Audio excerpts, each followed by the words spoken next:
welcome to BEVZ with Says. We're in Daddy Bar in Brunswick. You know what it is. I'm not leaving this suburb. Not ever, okay? Today we've got the absolutely gorgeous Sam Andrew, comedian. Like, are you a model as well? I don't know. I think you are. I can be a model. Bit. Yeah, okay. I'm absolutely not, but I will be as soon as I leave this bar. Straight away. Model, comedian, content creator. Like, I would say influencer, but I don't want to be like, I feel like you are, because I'm influenced by you too.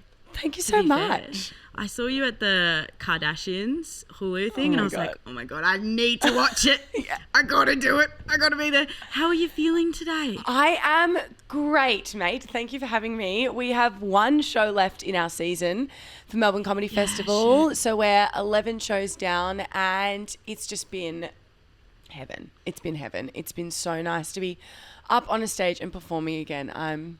Yeah, it's been great. Honestly, like, it's close to home because I saw you last night. Yeah. And I actually was sitting next to the girls who did your outfits. Oh, the Tips and Bones girls. Yeah. And when you did the shout out, they were like, oh, I was like, get it. But I saw both of you last year at No Hat, No Play. Yep. Which honestly fucking blew my mind and slightly triggered me to my primary school days. I was like, straight up, I feel like I'm watching a movie of a younger life. And then Shitwrecked, honestly did not expect, but Spirit of Tasmania, iconic. Like, how did you get the idea? Like, were you on the Spirit of Taz? I have been a customer or a client of the Spirit of Taz a few times. Yeah. I think Mel and I we had a whole bunch of funny songs we wanted to write with no through line. And so we went, this would be funny. I find cruise bogans funny and I find that kind of as a concept hilarious. So I was like, what if they're all on the Spirit of Tasmania? And I get it. Like, we've had some reviews be like, these girls are very charismatic so they can get away with the fact that this does not need to be set on the Spirit of Tasmania. And I'm like, shut up. But yeah, I just think it's inherently funny and weird things happens on ships. Also, like, I'm not trying to give away, but all the Mikey inspectors. Yeah. That started off, I was thinking this is going to be like a love story between two like toxic masculine men. Yeah. And then it was Mikey inspectors and I was like, actually, yes. Yeah. So true. And there was this dude in the audience who realised halfway through, he was like, oh, and you're like, yeah. I know. That's where we're going. When people cotton on, they're like, I get the joke. Yeah. We had two girls from the UK who came along because their friend was like, you should come to see these girls. I saw them last year for Comedy Festival. And they're so funny. They sat there like stone-faced for the entire show because they just didn't get our show so Aussie. And at the end, they're like, what's a Mikey? And we're like, oh, fair enough. The entire show would have just been very confusing. What did they think what's of, munting? Like... I'm like, true. The English ghost part though? Like, yes. And then we're going in, like, to explain to people who haven't seen this yet, there is a part where it's like, as well, black towels, fuck yeah, the props. Yeah, love the props. it. Yeah, the props. And, okay, I'm getting ahead of myself, but you come out on stage, and I think the last time I interviewed you, I did get a sense of a tiny English accent. Yeah. But you popped off. Can you give us a little bit of it? Of the English accent? Yeah. Oh, well... the ghost one where it's like... Yeah, it's like... I'm like... so Mel plays this like hag and she's like, I am the hag of the town of Eltham. And then she's like, I'm not born in Britain, but the accent is for me. And it's like the stupidest thing in the world. But that song, if we're gonna unpack it and look at it, please. A while ago, we actually revamped it because we had this idea of having this song about a murder and it being this like very epic, very like, very emotional, very epic, like murder, this woman was murdered. And then it would like jump into this podcast world and be like, hello, welcome back to Rate That Murder. My name's Brielle, my name's Cassandra. And today we're looking at this murder and it would be these two girls and it would kind of be a comment on like, you know, crime podcasts and how they'll be like, and then the boy was put in the box with HelloFresh. And it would just like jump to an ad and you're like, this is really cursed. So we started writing that and we had the podcast world like soundscape written as well. But because I started writing this song first, and I started writing these lyrics about this woman being murdered, but it was like brutal, and like she actually was just like followed to her car after a shift at BW and was like brutally murdered. And I'm like, I don't think she needs to get murdered. And me and Mel sat there and we went, all right, we need to revamp this, and it needs to be camp and ridiculous. And then it became this like murder on a ship with an old hag wizard. And I can say it because by the time this probably comes out, our show will be closed. But I play emo Emma Stone, who like lives on the ship, and then the hag is like, my one thing that to break the spell is that I need to turn you into a balloon animal and put you in the ocean. Like, it's absolutely ridiculous. I'm making real art here. Thanks so much for interviewing me. But yeah, that's all I'm going to say. Honestly, though, like, I get that might have been a bit heavy, the Big W. Like, just finished my shift at Big W, walking home. But the way it turned out at the end. Yeah. Like. Was it your fave? Do you reckon? I think it was probably my favourite, but also the one where it's like the two princesses that are hired for the ship. Yeah. You guys just really popped off vocally as well. Thank you. And the WAAPA references, I was like, fucking yeah. It's like, sorry to anyone who's gone to WAAPA, but fucking hell. Yeah. They could use it as any excuse for anything. And I'm like, just go back to Perth. Like, get out of here. Yeah. But I did think I might just be that bitch. But when I was watching this, I was like, this would actually be such a funny like web series or TV show. This is so funny you say that, because we had another audience member say, have you had TV people in to watch it? And we're like, no. You should fucking pitch that shit. Like, I'm sure, you should do this, you should do that. But you know what I mean? Please. Like, I just think, I don't know. And I was trying to think of other comics that are doing the same thing. And you know what? I probably can't. I'm not going to lie. It's original. I'll We'd love to see it. I'll take that, I will. But how did you and Mel actually meet? Yep. The classic story. No, it's nothing crazy. I saw Mel. So we were kind of in the same like music theatre friendship orbit of each other, but we just hadn't really crossed over.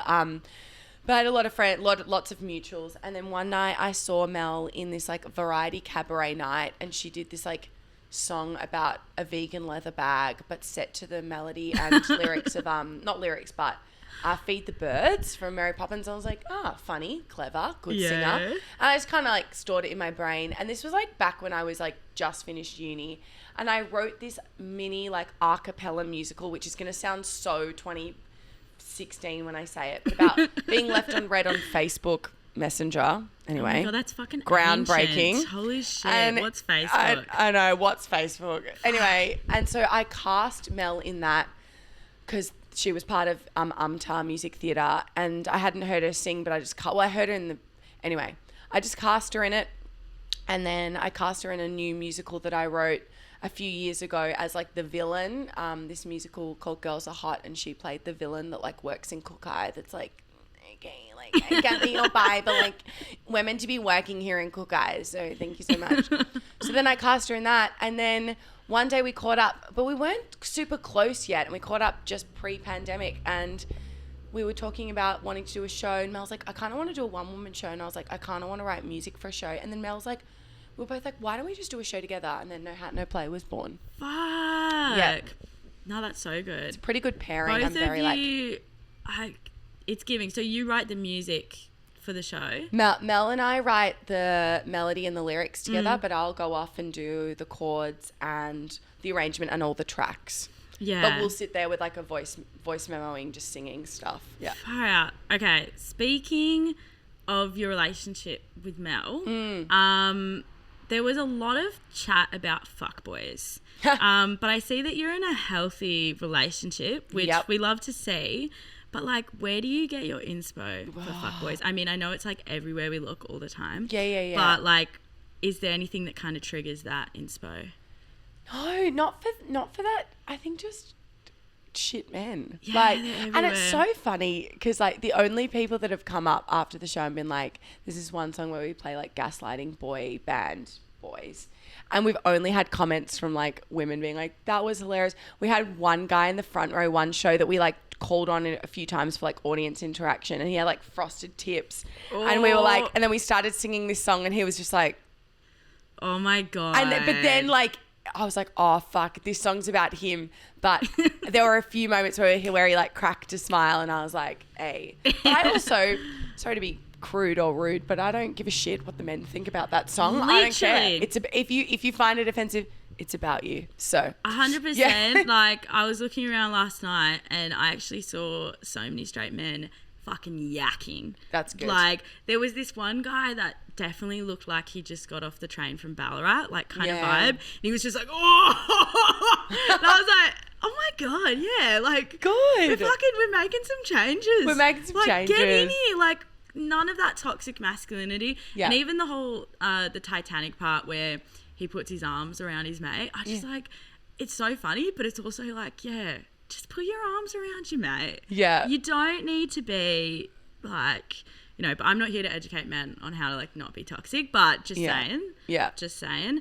But yeah, I fucking loved that one. And I will say both of these shows, like No Hat, No Play, because you did that at Adelaide Fringe. Yeah, we did. Yeah. Only like a month and a bit ago, which is just ridiculous. Is it weird, like, just jumping from that to Shitwrecked? No, I think so many people have actually said this to me. They're like, how do you have two shows in your brain? I'm like, oh, they're just worlds apart. Yeah. And I think when you write them yourself, it's so easy to learn the lyrics and so easy to learn it all because you've written it. Yeah. But it's fine. I think it was definitely a hard slog to get this show ready. I think we thought we'd have more time.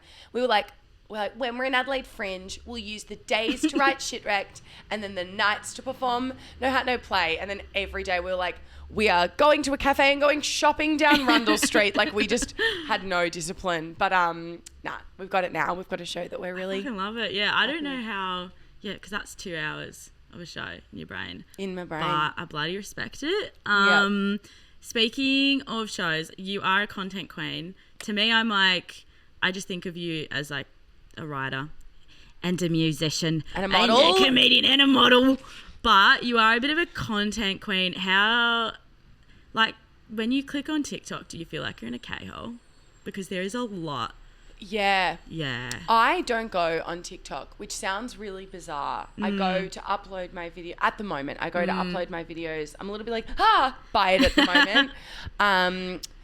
So I used to go on it a lot because I just would find myself swiping for hours and hours and hours and hours and hours. And I know that if it's like my main platform and my main source of income, I should probably go on it a bit more. But like, I really do just go on to respond to comments, post my videos. And yeah. Do you feel like you're addicted? I would say, like, you know what got me? Yeah. Is fucking lockdown. Like, in lockdown, I went deep into like pool cleaning talk. And everyone has a different niche. What's satisfying about pool cleaning talk? I don't know what it is. It's just like, even a lot of the dudes who do it are British. And they're just like, so today I'm at this garden in like Somerset and I'm cleaning this pool. And I'm like, why am I like slightly turned on by a pool cleaner in Somerset? Like, why am I kind of into this? But everyone talks about these different like TikTokers and things. I'm like, mate, I'm just on pool cleaning talk. I don't know. I mean, I see a lot of like Melbourne ones because fuck, what's going on with Melbourne? Every suburb has like a fucking TikTok niche. We love to see it. Not in Sydney. When I was in Sydney, like, did not find any of that like Newtown talk or Bondi talk. But yeah, I mean, I think the first video I saw from you was the JB Hi-Fi one. And I was like, who's this? Who the hell? Well, what's going on? What's happening here? It was like a little bit of a wave of like, I don't know. I think you started a trend of the retail like shoppers. You know what I mean? Yeah. Fuck, that would be a good one actually. Like a retail shop musical. Oh my God. I don't know. All the people I could probably list off like 20 different things I'd want you to write. Like a whole musical. Yeah. I just would like Sydney Road, the musical. You know? That would write itself so easily. The Retreat, the musical. Oh my God. Dude, I can't. But yeah, obviously Content Life, and then you did Kath Ebb's series. Yes. How was that? That was really... You're such a good actor. I totally forgot you went to VCA. Yeah, I didn't do acting though. Oh, fuck. Yeah, but I love that everyone thinks I did acting. I will take it. I did a music degree, but I love that. Everyone's like, oh, when you studied acting. And I'm like, I didn't. What the fuck? I didn't, but I mean, I'm bloody natural. No, I'm kidding. Self-care was so much fun. We were all just a bunch of mates hanging out in Sydney. And I just feel so like special when I'm like, I'm getting on a Jetstar flight for work. Like, I love it. So we filmed in Bondi. Kath is a really good mate of mine. I feel like the character I was playing was very close to me in like personality anyway. So it was awesome. But I definitely want to break more into like acting stuff this year and like get an acting agent and really start to like hustle for that, because I love being on stage, but I equally love being on screen. And it's cool when it's also not my own projects that I've written.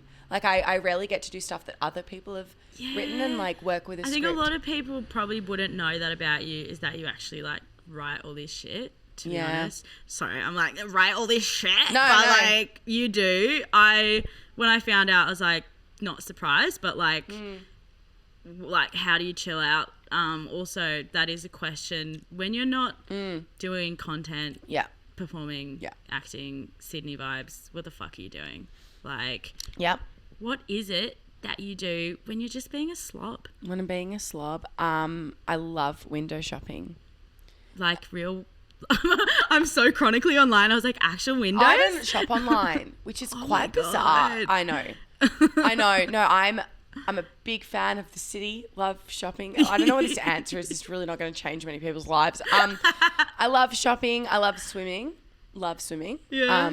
Love feeling like I'm in the Olympics when I'm quite simply in the medium to slow lane. It's so funny, isn't the content creation and the writing, it's just like the only part of who I am. You ask me that and I'm like, I guess I make food. I don't know. No, that's so fair. And like, I don't have a lot of downtime. You're fucking creative, like, at the end of the day.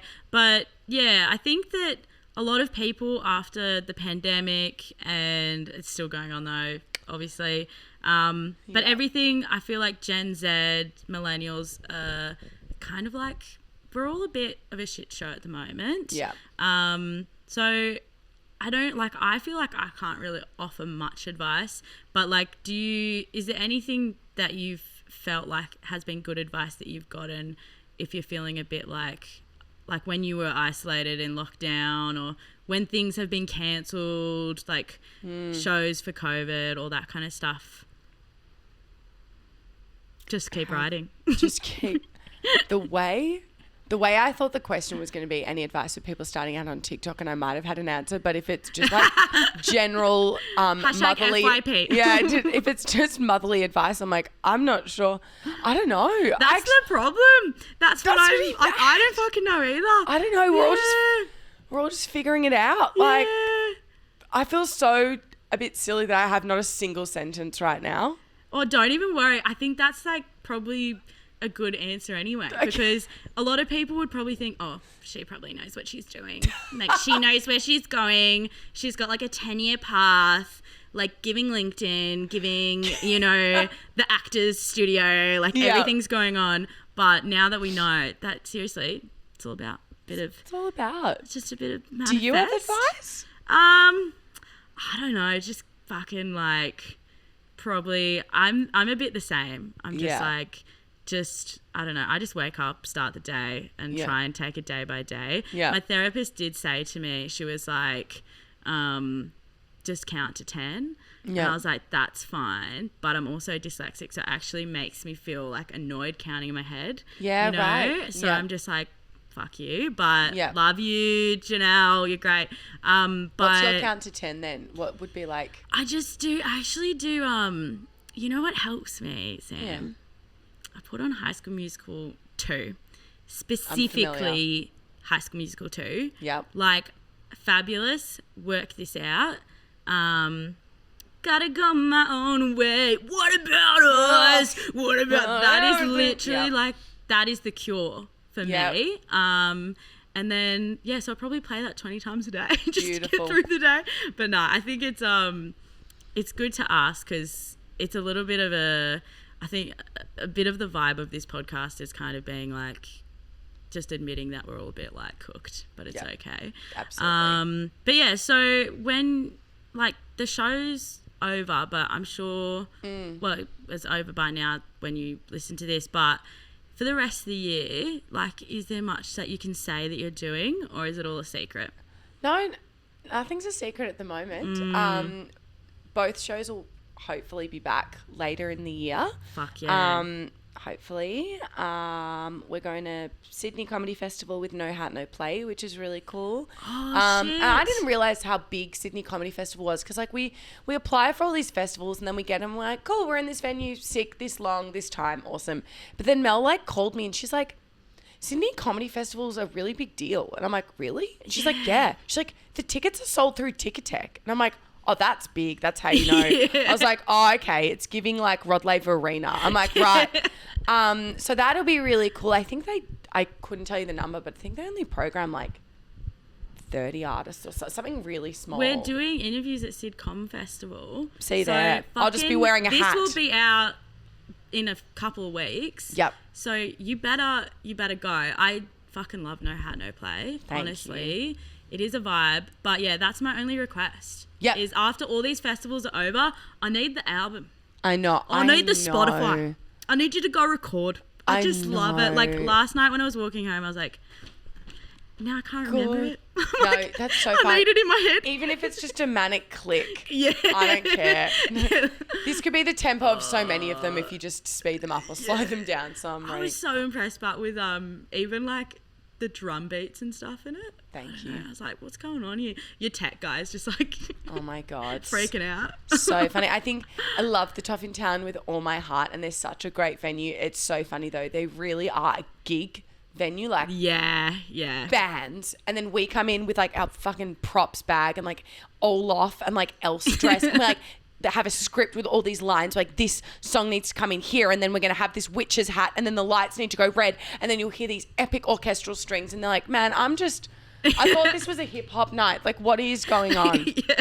It's too empty, It bitches. is like when I'm walking up the stairs, I'm just remembering like myself when I was like 19 vomiting in toilets. Oh my God. But then I'm like, oh, I'm actually here to write some notes. I'm like a professional now. So I'm just actually reviewing. Thank you so much. Like, if you like, I try not to write on a phone, but Yeah. I had like a little book. People give you this look like, oh, like, you trying to review this shit? Yeah. You better not write something fucked. Like, they give you like evil looks. I'm like, brother, I'm here for a good time. Speaking of reviews, it's so funny. I find this, there's this reviewer, the source doesn't need to remain nameless because it's actually like a lovely story. I think they're a great reviewing company.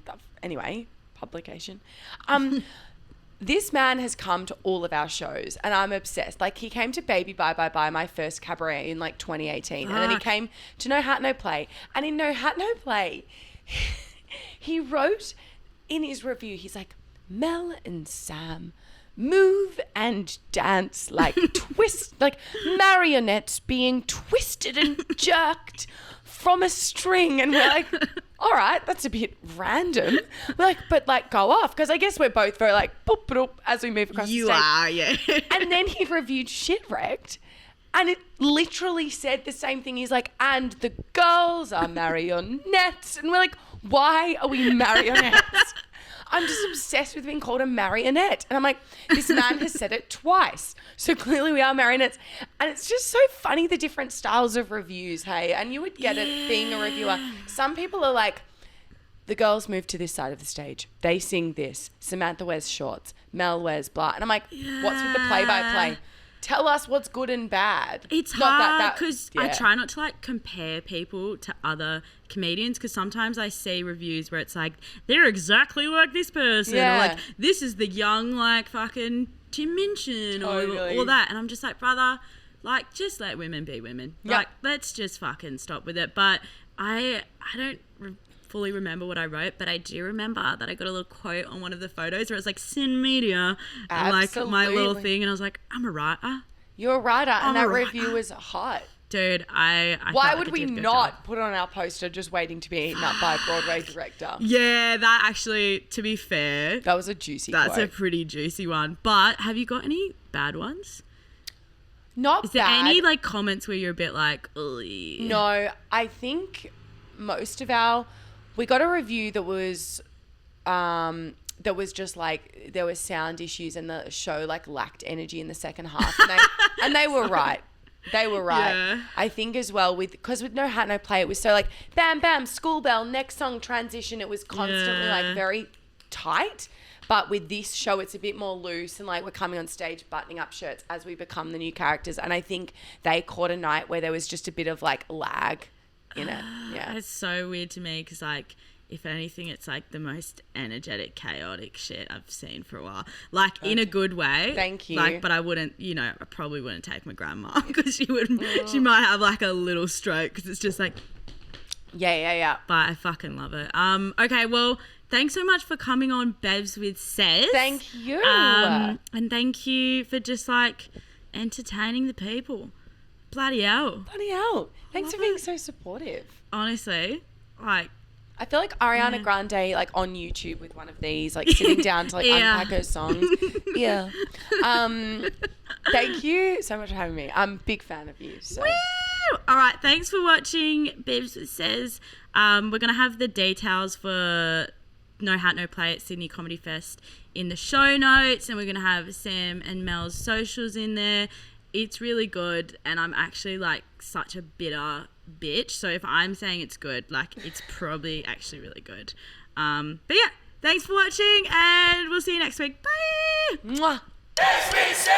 One last pint, the band's alright. You wanna come BEVZ Says? Courtyard, grab a sketchy pub. You wanna come BEVZ Says?